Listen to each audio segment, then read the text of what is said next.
everyone. For as long as I can remember, our little town has loved Christmas. And nothing is more important than our annual Christmas pageant. The pageant is sacred.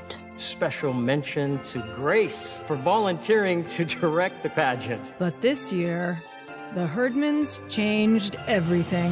Now. The Herdmans are absolutely the worst kids in the history of the world. Hey!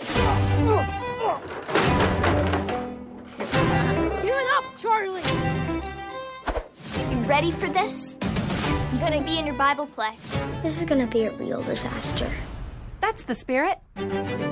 Would anyone like to volunteer for Mary and Joseph? Who's Mary? Baby Jesus' mom? Elmer, you usually like playing Joseph. Suppose that's that then. The Herdmans shouldn't be here. They're a poor influence. It might be the first Christmas pageant in history where Joseph and the wise men get in a fight, and Mary hightails it with the baby. $5 say they burned down the manger.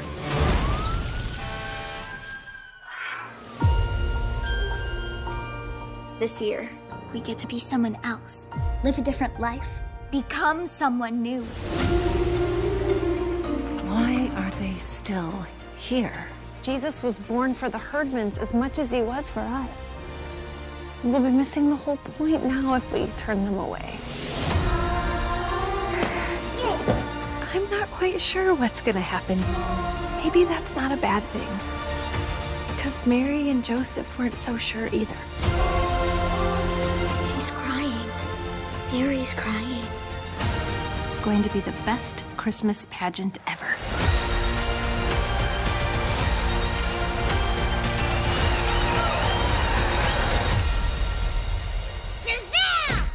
Today we're going to ignore everything except blood. Oh, what? Come on! Now that's a pageant I'd actually like to see.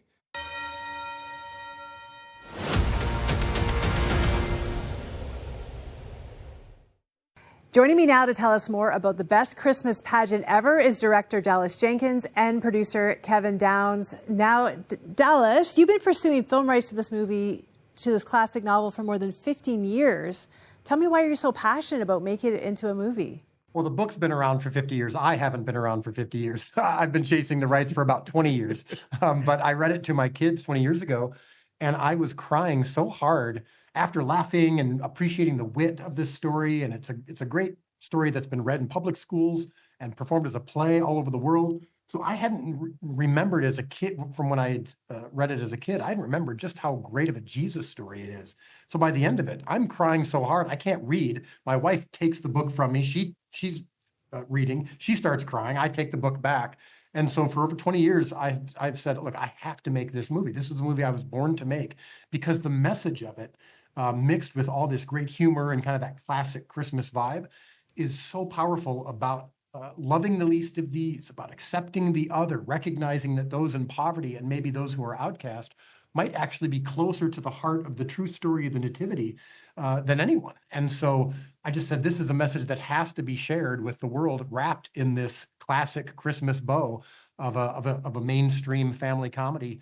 And so I just knew this was something that was going to work. And I thought, if I could get a chance to do this, this is the movie that I really, really desperately want to make. And so now, as I sit here talking to you, in many ways, this is a dream come true. Just the fact that I can talk about a movie that I've made, that I was chasing for so long. Well, I've followed you on socials. I've seen how much it means to you, and congratulations on that. Kevin, now your company, the Kingdom Story Company, was part of this. Why did you want to get involved? Well, other than the Bible in my house, this book is like the rock solid testament that my kids, in fact, when Lionsgate greenlit the movie and I told them, hey, this is the next movie Dad's going to make, they thought I was joking. They're like, no, come on, seriously. No, you're not. And so they're so excited. And that excites me because the fact that this means so much to them really means a lot to me, because not only will kids, they'll laugh and they'll see the hijinks that this story has, but the heart behind it is delivered so eloquently. It's so wonderful, from the kids to the adults in the film. And there's something for everybody, absolutely, in this film, which also I love so much. So that's what we try to do, is bring good entertainment, obviously, into our homes that really elevate our values in a way that make us feel, you know what, this was something worth going to see.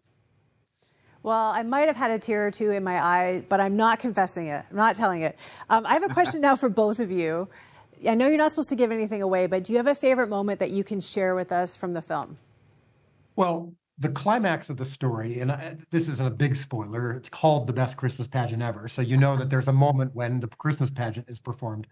And there's a really, I would consider it a transcendent moment where the performance of the Nativity becomes in many ways real. It really, you see it, the viewer sees it, the people participating in it see the Nativity in many ways for the first time. And I have been thinking about that scene for so long. I mean, since I first read the book, and I've been thinking about how I was going to capture it. And I remember when I finally saw it with the music being done, and I remember the performance on the set that day from this little girl who, Beatrice, who plays Imogene Herdman, the meanest and toughest girl of them all, and how she's touched. And again, I don't want to give too much away, but that filming that moment, capturing that moment, and then finally, once we assembled the final version of the scene and realizing this works. And I'm crying, and the people watching it, I think you haven't watched it once without crying. No, I haven't. I've seen it 75 times, literally, right. And you cry every time. I think for me, one of my favorite moments, there's a lot of favorite moments for me, but I go back to just watching the Herdman kids discover the Bible and the nativity story for the first time in the rehearsals. Like, they discover things that we just would not really take that angle. And things we've taken for granted. And they're asking all these questions. All these questions that are really good questions.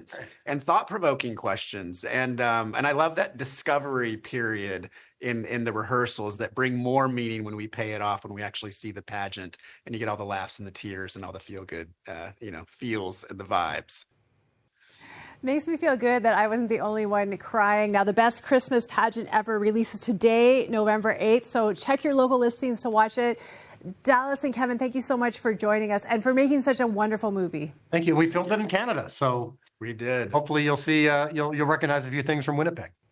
Yay. Okay, bye.